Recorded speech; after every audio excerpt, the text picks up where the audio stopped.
Hello, everyone, and it's deja vu all over again. I always thought that was funny. Deja vu all over again. Absolutely.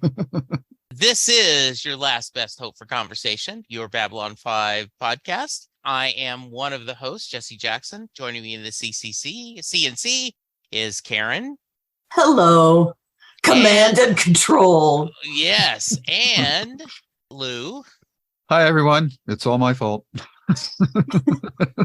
No Yes. worries. We Yes. are not mad with you. Absolutely. We had it is not a podcast if you have not somehow lost your files and had to re-record an episode. Yep, at least Yeah. once. You know how you're saying it isn't a party till someone breaks a dish, or Yep. it is not a podcast till that happened.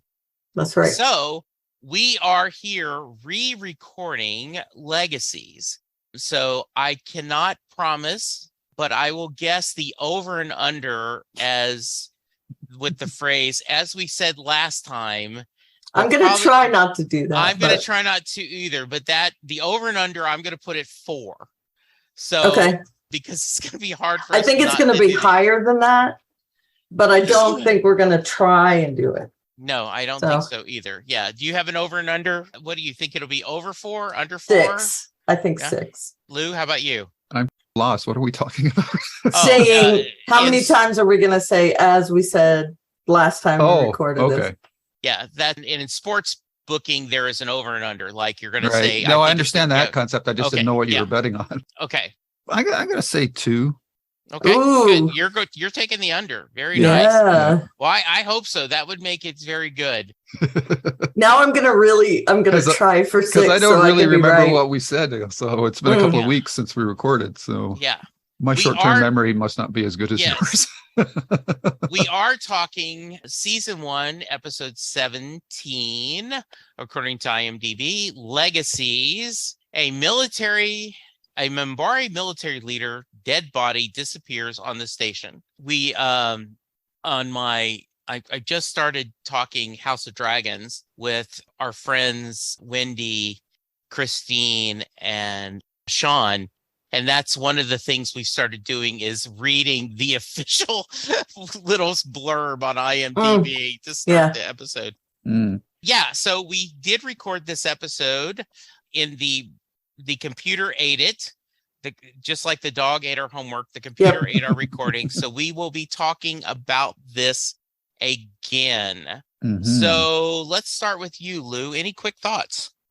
Well, I've been saying all season that I feel like they've been holding back the Minbari because they obviously are the driver of whatever's going on, at least in the beginning of the show, because of the hole in Sinclair's mind. And so it was great to finally see Delenn step up into the spotlight again in this episode, because she's been pretty spotty since the early episodes of the season. And I like the overall arc of it. We got a lot of questions answered, we got a lot of new questions raised.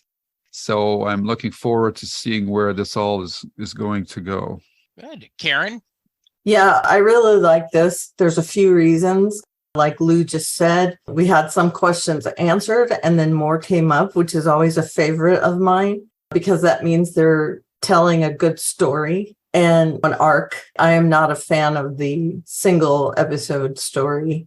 Mm-hmm. And also there was a lot of character development, a lot of things revealed to us about the different races. And I really enjoyed this. I mean, we even got some of the races from the down below or whatever, the carrion eaters and all that. Yeah. So it's more color for the station as well, which is a character, in my opinion. The station is a character. Mm-hmm. So it's up there. Yeah. In my estimation. It moves very quickly for me. And also we had a side story of the telepath. Yes. Well, I am specifically saying, as we talked about when we recorded before, because I don't want to take credit for this, one of you said last time we talked about that, it was really nice that instead of having an independent A story and then a lesser B story, that the A and B story ended up serving each other. And I don't remember which one of you said that, but one I of think you it did. was me. And I think so. yeah. And I just wanted to I agree with that. It was something that was really nice to see. I do think this is one of the better first season episodes. I think it is definitely where, if you were building a tent, this would be one of the important tent poles. Yes, that is there. So I'm really glad. So yeah, this was DC Fontana was one of the writers, which we love her from Star Trek. Yeah. But this felt like something that JMS would have written. So let's dig right into it. We get a pretty nice cold opening where a Minbari warship comes on and their guns are hot and everyone's upset. We'll start with you, Karen. What are your thoughts about the whole ship showing up and the whole purpose of them? They're doing a tour of the galaxy, like displaying Lenin's body in the Soviet Union. So give me some thoughts on that. Yeah, that part was super interesting for me because we didn't just get that tension from people seeing the guns were open, but also Sinclair's PTSD when he sees the ship. And he and Garibaldi discuss how it feels to see the ship. I mean, in a little way, it's a side comment, but it's still, hey, I haven't seen one of those in a while. And it harkens back to their time on the line, as it were. And also, there's a lot of that discussion between the two of them throughout the episode. And also between Delenn and Sinclair, there's a lot of tension in that beginning. And I said not just because of the ship coming in hot, even though it wasn't hot, quote unquote. And we have that guy on the bridge that apparently we see a few more times. First of all, he says their gun things are open, and it should have been they're open, but they're not live because he had to look at them. But then they come back to him like a minute later and say, oh, right, they're not live, which struck me as funny. He sees they're open. He should also see that they're not charged. Yes. But I'll do a hand wave on that because there had to be that little tension.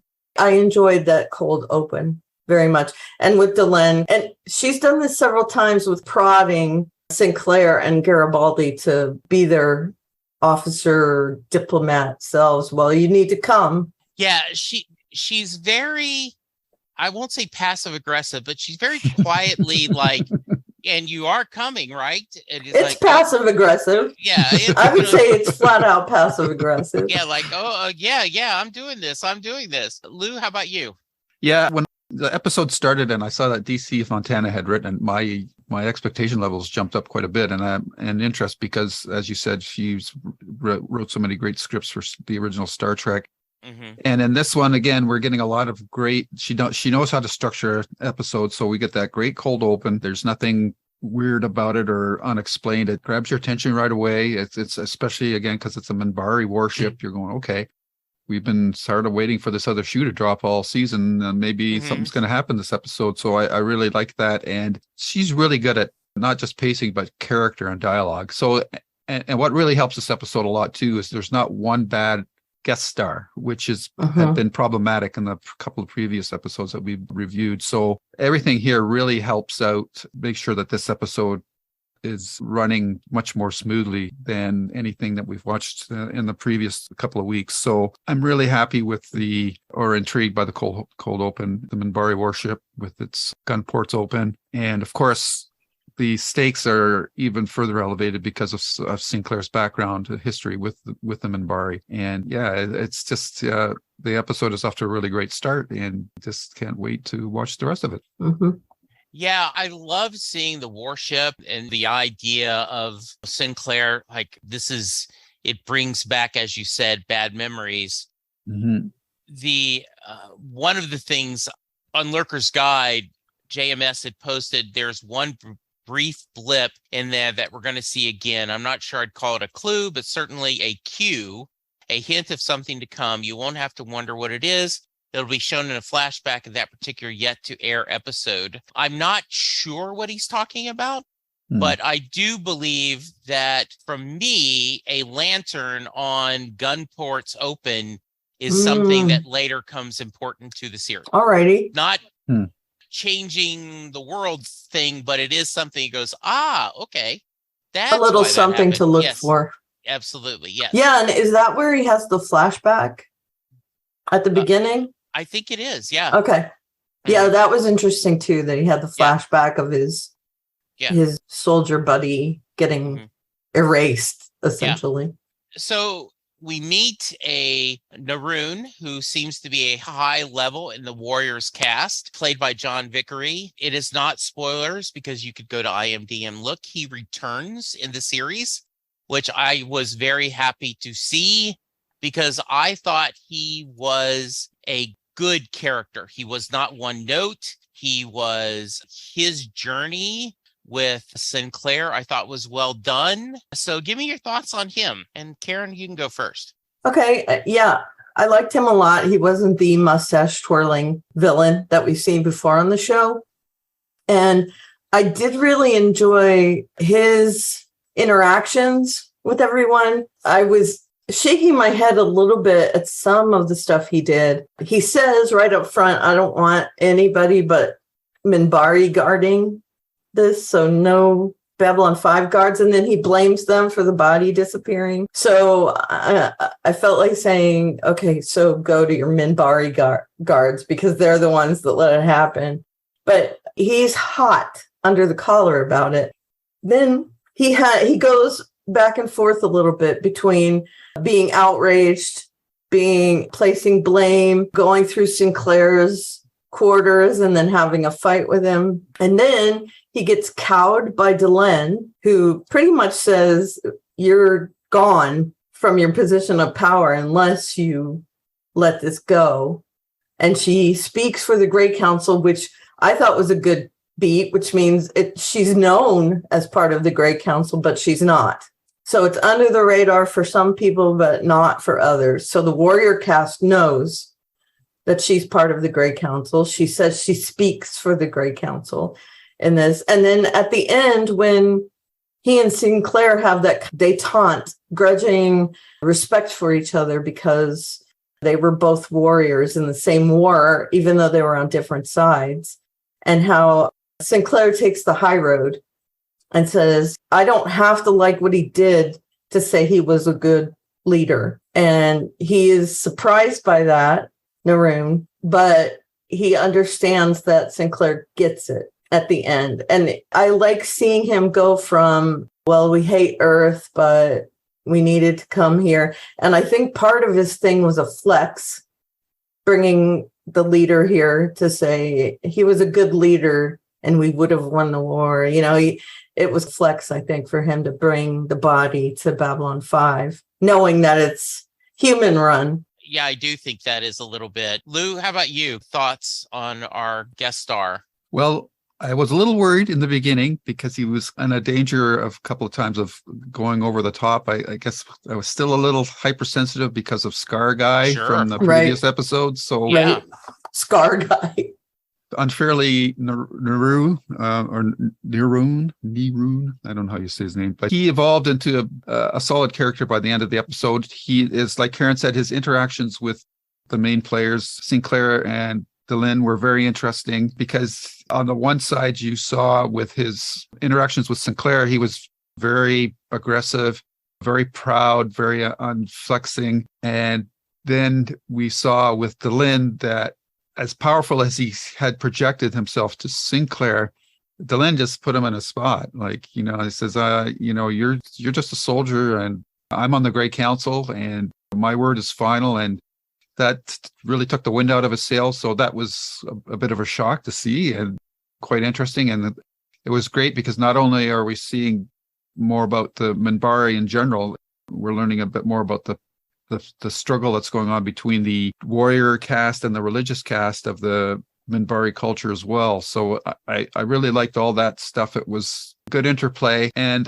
as the episode progressed and we got through the who stole the body, situation, Noreen came to understand Sinclair because Sinclair was saying that was willing to bury the hatchet basically and move beyond their grievances, which surprised Noreen, and he didn't believe that humans had that depth to them. So I really liked his arc, and he turned out to be a very interesting character, and I'm glad to hear that he's coming back because I'd like to see how his relationship with Sinclair would progress. And I don't know if that's going to happen or not because of because of things, but right. But it would be an interesting relationship to see develop. Two former soldiers, warriors coming together. It's got that, maybe that Rick Louis vibe from Casablanca. I don't know. I could see that. Yeah. Yep. So I'm glad he turned out to be a good character because I was really worried in the beginning that he was going to turn out to be another Scar guy, but thankfully he did not.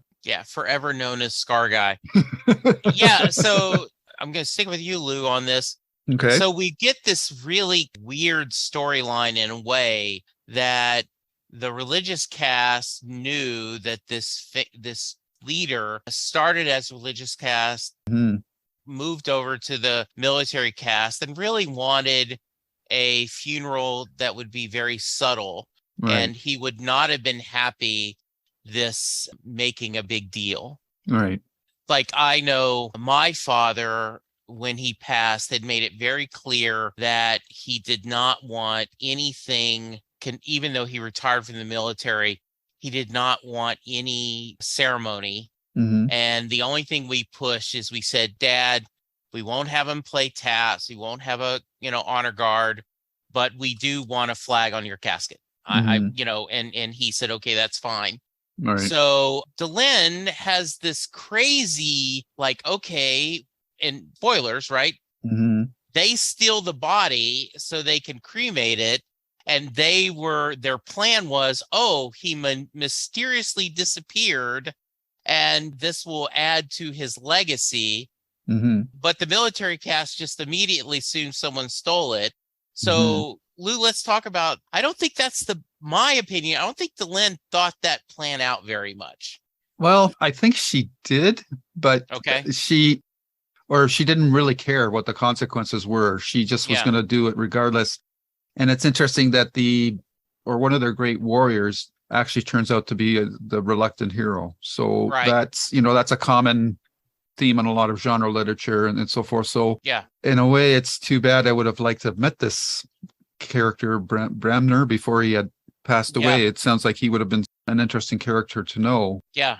And he sounds an Abraham Lincoln guy. Mm. He was forced to start a war that he didn't really want to do, but sometimes fate chooses a different path for you. And it's always that fate versus determinism. And we had big discussions about that during our devs podcast that we did. And this is the same thing, but with the added wrinkle of the fact that the military wants to use his body to promote their position or thump their chest, whereas Delenn just wants to give the guy the final rites that he wanted, which is a very quiet cremation ceremony. So it shows that Delenn has a lot of power, because if it would have been anybody else that would have done that, she probably would have been arrested or whatever legal actions that or justice actions that the Minbari would carry out. So an interesting power struggle that I just further makes me want to know more about the Minbari race. They're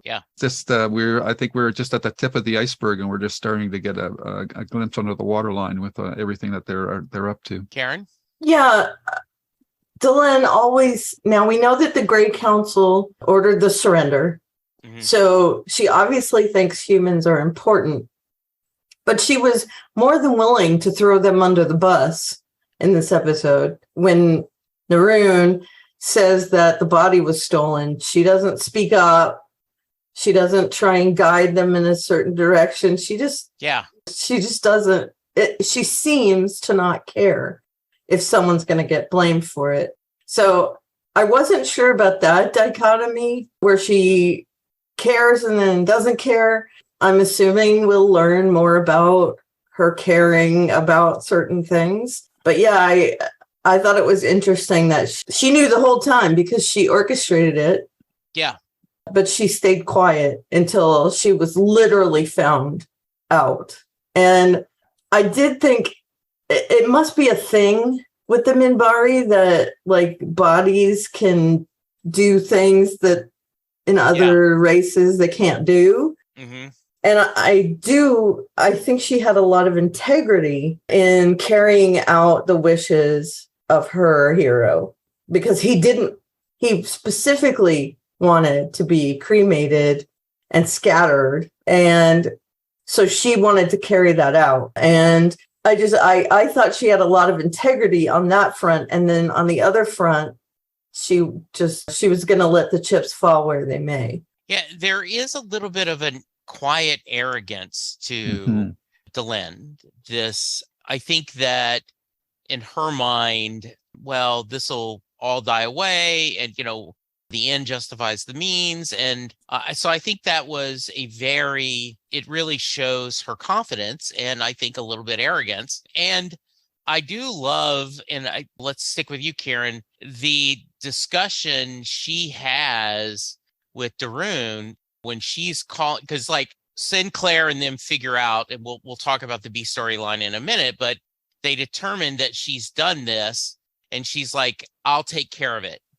And then when she gets there, Darun just is like, yes, ma'am. Yes, ma'am. She is just ripping him down one side and the other, which once again, is that because she's religious class? Is it because she's the Great Council? I don't know, but he does look like a junior person on a business team, and the leader is just cutting him aside. So go ahead, Karen, keep us going on this. Well, number one, we've mentioned that she's passive aggressive and arrogant, and to make her a character that we like shows a little bit of talent with the writing. Because normally someone who's aggressive, arrogant, passive aggressive, I would hate that character. Right. Because those are all horrible traits to have, especially in a diplomat. And I thought the scene where she was talking to Darun was super interesting. It had a lot of subtext.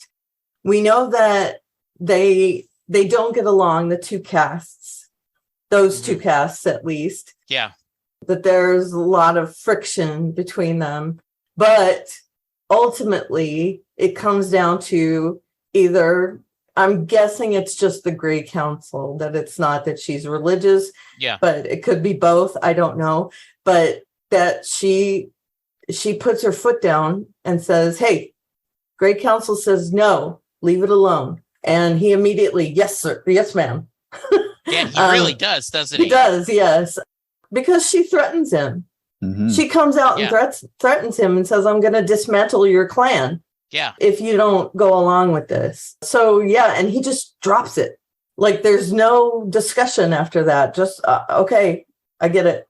We're done. Yeah. So I like that power struggle where he doesn't seem to care in the beginning that he makes a big fuss. And I'm assuming he knows that Delenn is not on board with the whole displaying of the body, but he's going to do it anyway. And then when she actually decides to assert her superiority, I guess, and again, superior, another trait that I would hate. But she asserts herself and says, no, I don't think so. And he's immediately gone. Yeah, he really is. He's like, yes, ma'am. Yes, Delenn. How about you? Thoughts, Lou? Yeah, like Karen, I'm a little taken back in some aspects by Delenn's character because she's religious caste. She's been presented like a very Zen character, but we're finding out like a rose. She's got some pretty big thorns as well. So it really begs the question that if she's as powerful as she seems, why is she on Babylon 5? So that question is becoming larger and larger because the breadcrumbs have been laid that it's got something to do with Sinclair's memory gap and the fact that he remembers seeing her there. So that's playing out, is even taking on more importance. And the fact that she's ruthless as well and that she would threaten to wipe out that guy's clan is one thing.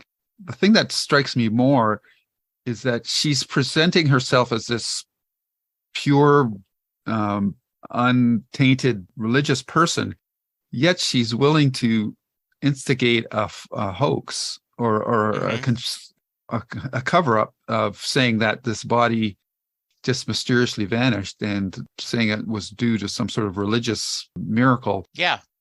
That also strikes me as contrary to the character that she's portraying. So she obviously has an agenda, and she's going to go to any steps to carry it out, even if she has to subvert her faith a little bit. So that there's a lot of new nuances to her that really make her an interesting character to keep an eye on. Yeah, can I just mention, please, the three main diplomats that we know? We have Jakar, we have Londo, and we have Delenn. Jakar and Londo were sent there like Siberia. Yes. Right? Yep. They are losing their status in order to be placed on Babylon 5. However, Delenn has not lost her status. She is there for a purpose. So she's not been sent there because she's done something wrong. She's apparently still part of the Great Council. Yeah. Mm-hmm. So she has an agenda, whereas Londo and Jakar are more like there by force, essentially. So I find that very interesting, the differences between those two groups of diplomats. Mm-hmm. And we know nothing about Kosh so far. Right. Like Kosh just seems to be. Yeah, I think he's there for a purpose too. Yeah, he Yeah. shows up when he wants knows? to, and yeah, they're just Yeah, he's kind of like the Organians from Star Trek, I think. Yeah, exactly. Yeah, really well done. Yeah, so any thoughts on that? Her observation about the difference between the three main ambassadors. Oh, okay. Yeah, there's not enough information yet to fully form a solid opinion here. I do agree with the fact that the Londo and Jakar are there for different reasons and more mundane reasons than Delenn's obviously got something major going on. And it's interesting that these three players, but I don't think that they're like, they might be sent there as a punishment, but I also think that they've got more up their sleeves than just punishment. Especially Londo. I'm really becoming more intrigued by his character. He seemed rather one note in the beginning, much more of a Ferengi kind of character, I guess, right. maybe. But now that we've seen, he's got some heart, and we've seen that in the last couple of episodes. So I'm not sure exactly what he's up to. Like, he might be banished, but he's an opportunist. So I think he's going to be able to expand and turn something that was a negative into a positive. Whereas with Jakar, we need to see more episodes where he's doing a little more things out of his normal spectrum of activities right now, because he's been he's still pretty one note to me, whereas Londo's been given more nuance. Yeah, I really love that observation, because it does see that they're both trying to either regain status or do the best they can. And she is the one who seems to be, as we said, most passive at times. And she has the biggest, it seems like you really are wasting. Why would you have a member of the Great Council, someone who, like a senator or a high-ranking administration, someone at this post outside? I also have all this argument. How does she continue to work on the Great Council, right? Like, do they have to zoom her in, like when we're having meetings? It's so yeah, I think that's a great. We'll go to our telepath story, but one last question. Give me your speculation, and either one of you could start, on the idea that the military caste, the warrior caste, did not want to surrender. The Great Council forced them surrender. They did not tell them why. And there still is a resentment of, we could have just won this war, and you made us lose. You made us lose. And now then we have to swallow that bitter pill of defeat when against a lesser opponent. And Lou, I guess let's start with you. Well, I'm going to have to go pretty wild here, because I don't think I have enough information yet. But yeah, somehow the Minbari must be able to see, maybe it's like the Foundation series that you're watching with Isaac Asimov. They must be able to see track their future progress. And they're worried that if they continue on this current course of, like, if they had won that war, Yeah. that they would have just been locked into this endless cycle of conquering and the defeat and whatnot. And they want to move beyond or break that cycle. And they see that in order to do that, it somehow they have to take in other values from other races. There's something about humanity that Sinclair represents, that there's a characteristic or a drive or a capacity for something that humans possess that other races don't, that the Minbari want to take on because they feel that that will help them break that cycle and continue to evolve and flourish as a race. How's that? Yeah, I like it. Yeah. Well, they took Sinclair and they found out something in that interaction in that day or whatever, that there was a quality in humans that they wanted, or a trait or something. And they felt like down the line, it would be better if humanity survived. So they didn't want to wipe them out. And I think they have much more, the Great Council and the spiritual component of the Minbari. It's like they value things that are deeper than the warrior caste. The warrior just wants to conquer. Yeah. And of course, there was the death of their first, it was a first contact situation where the whoever it was that had first, Ducat. Yeah, Ducat. But Ducat was killed, and that spurred this whole thing. But the humans say it was an accident. So there was something going on that the Great Council saw when they questioned him or looked into his mind or whatever they did. They obviously have some capability because they erased his memory from that time. So there was something in that day that made them value humanity. And so that's, and I think that's what she's trying to get to on Babylon 5 as well. Whatever the value is, she's trying to bring it out. Yeah, and you have that one of the ending scenes is Sinclair says, "We've fought long enough. Maybe it's time we started talking to one another. Brammer's life was more significant than his battles. Let the warrior caste praise his courage in war. Let the rest praise him for what he truly was, a man of peace. And Maroon, you talk like a Minbari, Commander. Perhaps there was a small wisdom in letting your species survive." And Sinclair, we like to think so. Yeah.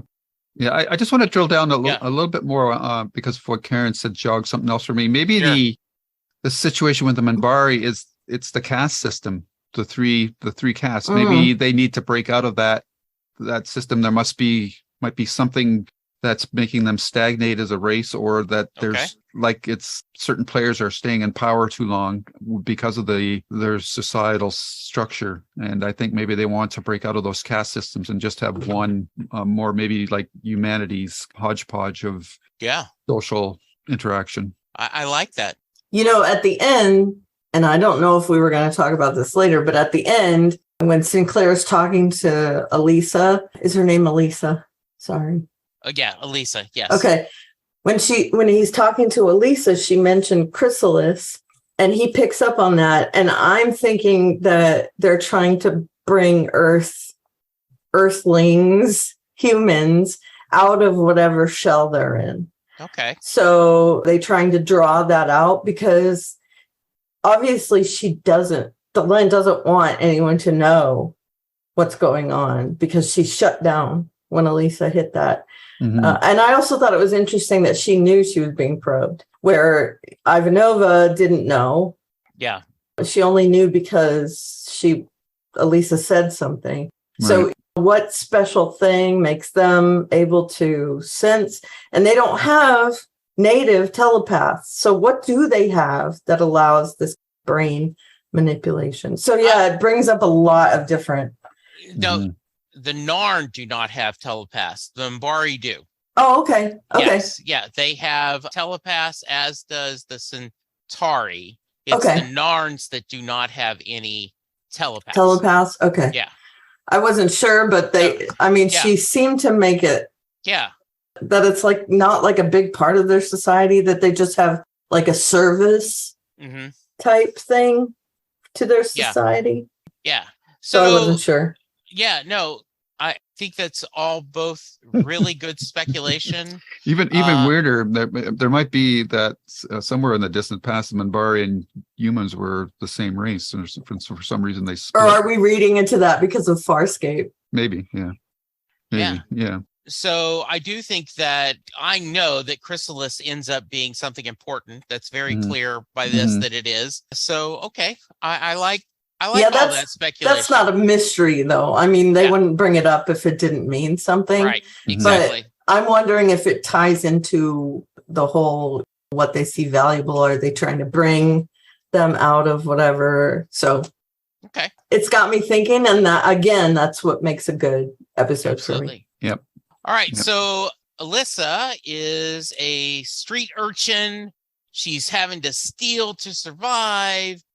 Can I have some more, please? Yes, she's was it Roger the Dodger? No, and so all of a sudden she's trying to steal stuff, and all of a sudden she has this exploding headache, and it turns out that just at the wrong time, puberty kicked in, and she went from being a non-telepath to a telepath. And so she is a free agent, so to speak. She is a young woman, no family, no friends, but she is a telepath. So immediately our station telepath, it shows up, even though often she is not in the storyline. But at this time, we do see our telepath, Talia Winters, immediately say, well, hey, she's human. She's a telepath. That means she belongs to us. We're going to take her to Earth. We're going to educate her. We're going to take care of her. We're going to train her. Done deal. And of course, Susan, who hates all telepaths, the same way that the old Irish hate the English, like, no, hell no, over my dead body. So, well, okay, to draw better, she hates Psychor, which to me would mean Protestants and Catholics if you're talking about England and Ireland. That's perfect. That is a much better. So she hates the Psychor, and it's because of her personal experience. Yes, with her mom. Yes. And that whole storyline where she and Talia are doing a tug of war, I thought in the beginning when I started watching that part, I thought, why don't they let Elisa decide what to do? Mm-hmm. And of course, that's actually mentioned later on in the episode that she says, why don't you let her decide? Right. She wants to decide. And I love that Susan is the one that takes her to, and why she would take her to Jakar because, or, the Narn, not Jakar. But I think it's interesting that they are definitely not, they don't have a good track record with service as we're talking about. So I guess she does have that option, but I think definitely Delenn was the better option, the Minbari. Yeah. Well, let's go ahead and continue kind of through your thoughts on each of them, and then I'll have Lou jump in. Oh yeah, I'm sorry. I didn't mean No, you're good. No, you're good. So yeah, there's that tug of war between Talia and Susan, and okay, I am going to do it now. I'm going to say when we talked about it last time. Yes, it's hard not to. Yeah, Lou shipped Talia and Susan, and I get it now after watching it again. Yeah, I can see that there might be something going on between the two of them. I mean, I know there is something going on, but shipping them together is kind of, I always thought Garibaldi and Susan was an interesting pairing. Mm-hmm. But again, seeing the whole, and I think it's in the next episode, seeing the lift conversation that he's always there, that made me ship them a little bit. But honestly, I do see more of that tension between Susan and Talia that could develop into something super interesting. So I think that's cool. I enjoyed the scenes between them and their tug of war. And the fact that Elisa finally just asserts herself and says, why don't you let me choose? Yeah. And she does decide on the less profitable situation. Whereas at the beginning, she was all about, how about clothes and jewelry? How much money can I make if I go with you? And the Psychor, of course, plays up the fact that she could be rich if she goes with them. Yeah. Even if that's not true, I'm not sure if that's true or not. Mm-hmm. And of course, the Narn, I think the Narn were telling the truth, except for they weren't saying, we're going to use you. Right. They were just saying, oh, yes, you'd have everything you want with us. And we're not asking that much in return, just samples so that we can make our own telepaths, which to me is super sinister. Yeah. And the line that I thought was funny was when Susan says, why don't you just check her teeth? Yes. And then Narn says, oh, is that a good idea? Yes, let's do that. Yeah, exactly. She takes that as a good suggestion. So and I did like all the different facets of where she could go and what options she had. Lou, thoughts? Yeah, I'm remembering my shipping prognostication because in the previous episode, the telepath there had picked up on the fact that she was thinking about Talia. So that interplay in this episode between the two of them was interesting. And I like the fact that they followed up that previous episode where we got Susan's backstory with the Psychor and the Luke Skywalker Dark Force tree moment when she saw herself, which still brings up the whole possibility that Susan's suppressing her psychic powers if she has any telepathic powers, which wasn't explored much in this episode, or if at all. So that's still on the back burner. But it was good that she was taking the protective role for the teenager, and the girl that played the teenager, Alyssa Grace Una, she did a good job in her acting job, which was important to sell that role, because I thought she brought the right amount of naivety with like Karen said, that she was more interested in just like, well, I'm going to get some money. Awesome. Whereas she wasn't fully contemplating or understanding the impacts of this fact that she has this talent now and what it could be used for and how she could be used if she's not careful in her choices. So that was all interesting to watch, and it felt very organic as it progressed the episode.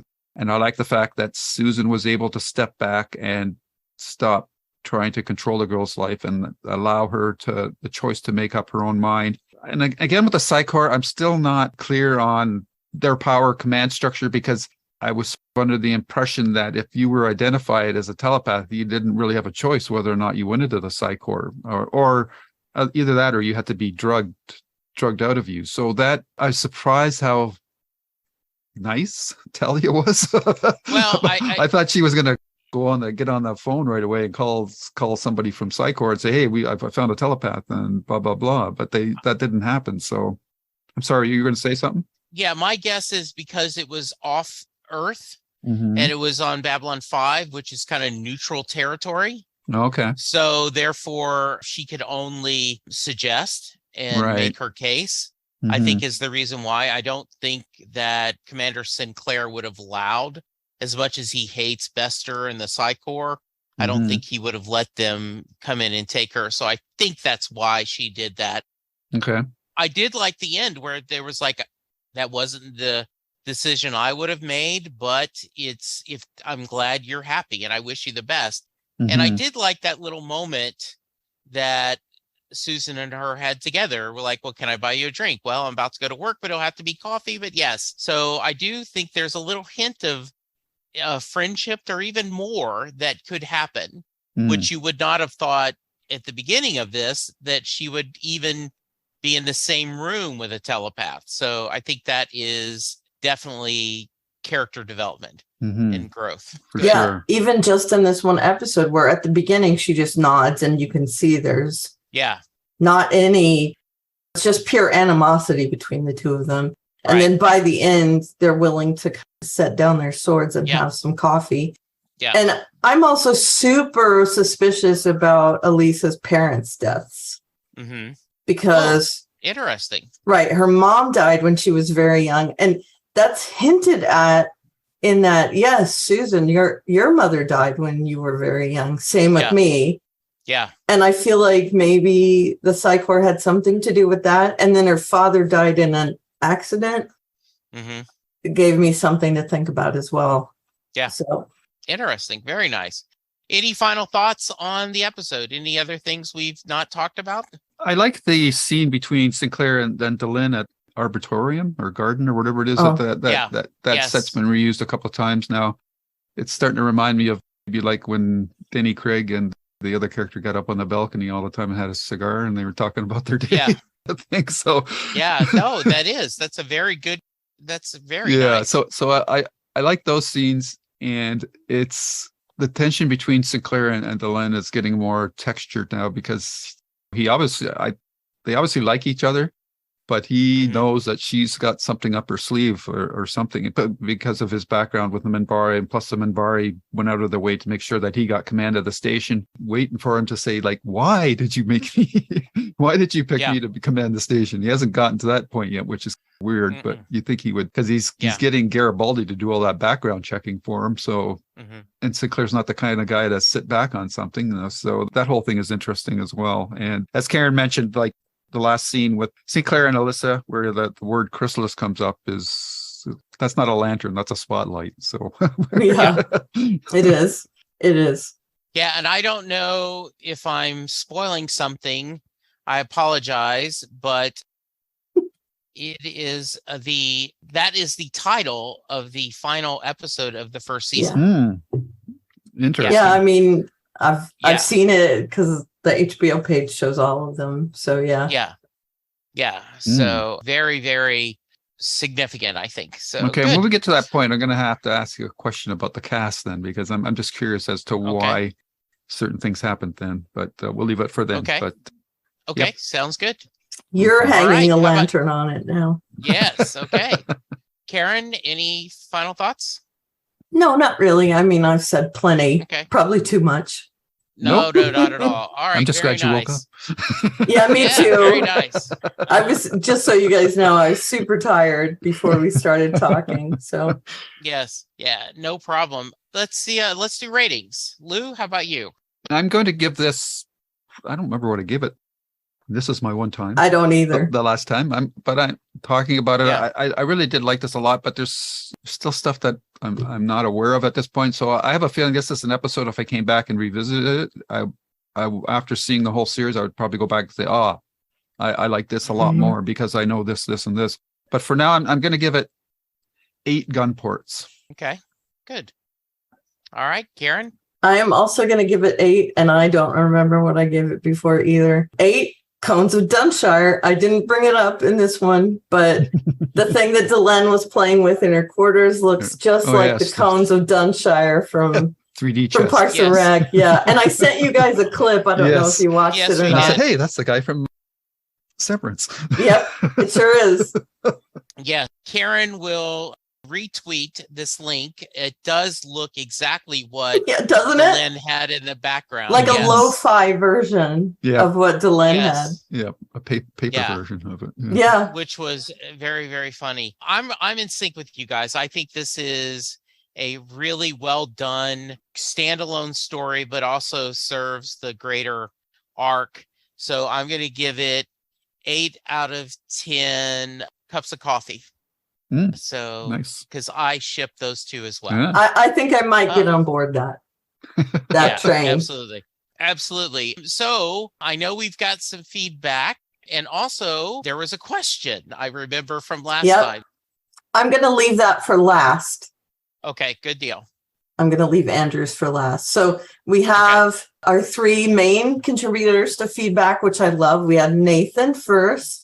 He says, don't know when you watch this one. It's supposed to be towards the end of the season, but it was shown much earlier during the initial run, which screws Delenn's story a bit. And we are watching it in the order, out of order from HBO's order, but the order that's on IMDb and in the DVDs and all that. We're watching it in the original order. Right. Love that Minbari's internal policies are shown through more mundane interactions here.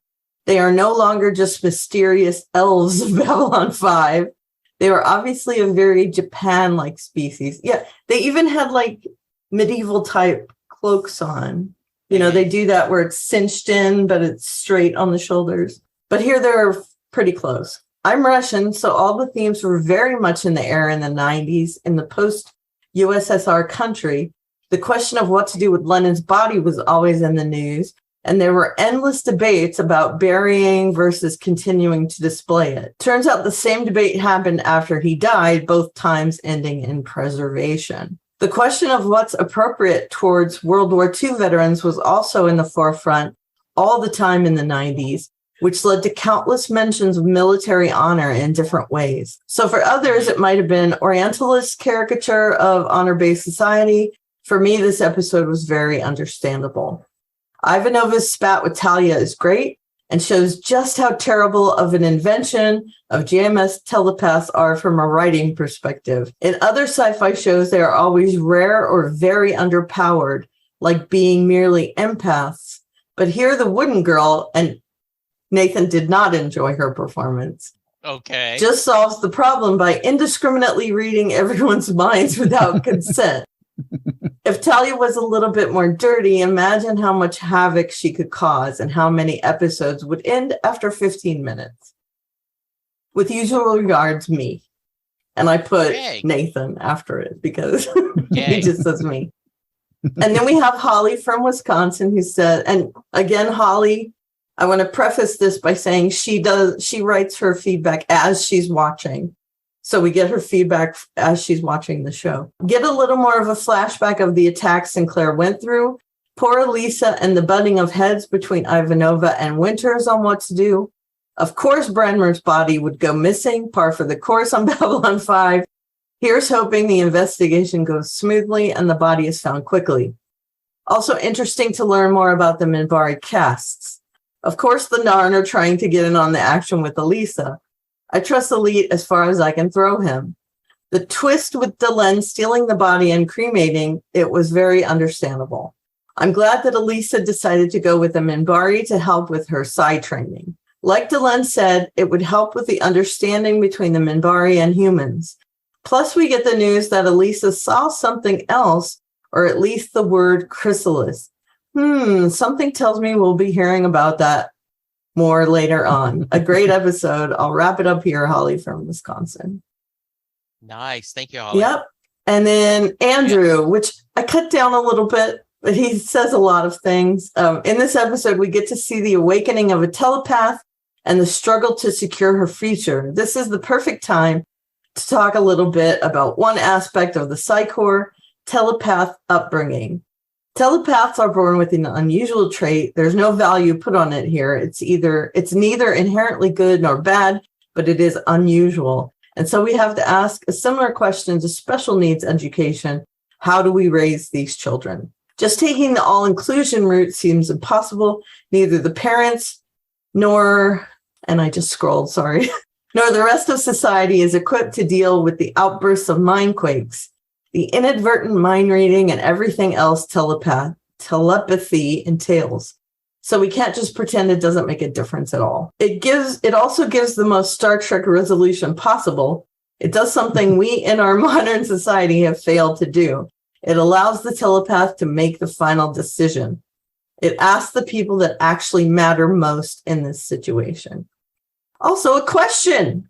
Which option would you have preferred? Would you gone to Minbar as well, or did anyone else make a case that convinces you? Or can you speculate on another option the episode didn't mention? So let's talk about that before I give his answer. But I would go with the Minbari, definitely, because I'm a Mary Sue. If I was a trope, I would be a Mary Sue. I would always choose the nicest possible option. So I would go with the Minbari.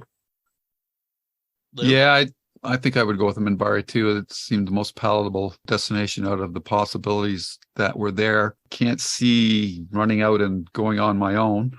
Since people know I'm a telepath, that would be pretty hard to do. Yeah. So yeah, the Narn are definitely a no-go. The Centauri, I like Lando, but I don't know what the rest of the race is like. So, and I just couldn't stand walking around those all with those hairdos all the time. So yeah, we know you're feeling about the hair. So yeah, I would probably go with the Minbari. So I think if I was in that perspective, as a viewer, I have enough knowledge that I know you can't trust the Psychor. Mm-hmm. But as someone in that experience, I would pick the Psychor because I'm human It would go to Earth. They're promising me that I've been hungry, I've been on my own, and they're promising me food and clothing and a safe place and training. So I probably would have gone in my mind, the safe choice, that I would have picked the Psychor so I could go to Earth. I would have a family. I think that's what I would have picked. Now, because the Psychor is one of the quote unquote villains of the show, I can understand why we wouldn't pick that. But if I put myself in her position, I would have picked the Psychor. That's a good argument because it would be the most familiar situation for her. Yeah. Even though she's been on the station for a long time and is around other races, I think she would want to go with humans. But me personally, I would go with the Minbari. There you go. Yes. Now, Andrew says he would go with the Narn. And he says, sure, their minds are cold and creepy, but I think I would prefer this totally alien mindscape over the Minbari or Centauri, who seem almost but not quite human. I feel like something entirely alien would be easier to read than a constant uncanny valley. Beyond that, the Narn have such a practical approach to things and no telepaths of their own. So I would guess any telepath program they create would be all about exploring the boundaries of those abilities, experimenting, and generally allowing freedom as long as it yields results. By comparison, I'd be afraid the Minbari way of training is all about religious dogma and ritual, which would feel pretty oppressive and restraining fairly quickly. And last but not least, Jakar is just so charismatic, I can't imagine myself saying no to him. In any case, I'm looking forward to your next discussions. Best, Alexander. Perfect. Nice. All right. If you want to give us feedback. Oh, wait a minute, Lou, any YouTube feedback? Yes. Yeah, we have quite a bit, actually, but it's from the previous episode, Eyes. So okay, we really have to reach back now.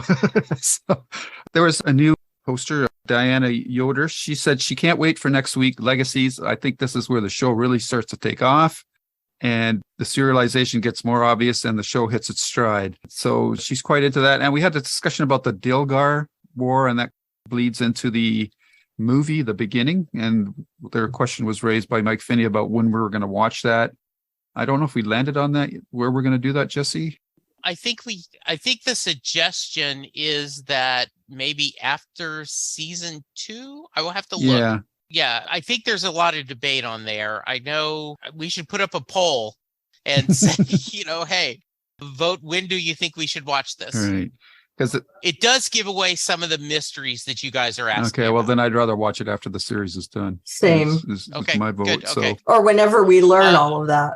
Mm-hmm. So if we wait to what had happened in real world, it was after season 4. Okay. TNT picked up the rights to show Babylon 5, and so they gave JMS's and the producers money to do 2 or 3 TV movies. And so in the beginning was the first one. So if we wanted to, we could wait till season 4 is over and then watch it exactly the way people real time would have watched. Okay. But does that spoil stuff in season 5? No, not Okay. No, I think we've already learned all of that stuff by then. Okay. I think we learn it all by the end of season 2. I think so. I'd have to think. I think I saw someone's comment, not on YouTube, but somewhere else. Yes. What else have we got? And Andrew Murphy was talking about the bike, the motorcycle that was in that episode. And he said the chanting is also a reference to the book of Zen and the art of motorcycle maintenance. And I was thinking about that during the episode and I never brought it up. And Andrew, thank you for doing that. Yep. And he also mentions that if you freeze frame the bike as it's going, as Garibaldi and Lenier are taking it for joyride, Lenier's riding with his arms out in an eagle pose. So, oh, nice. I missed that.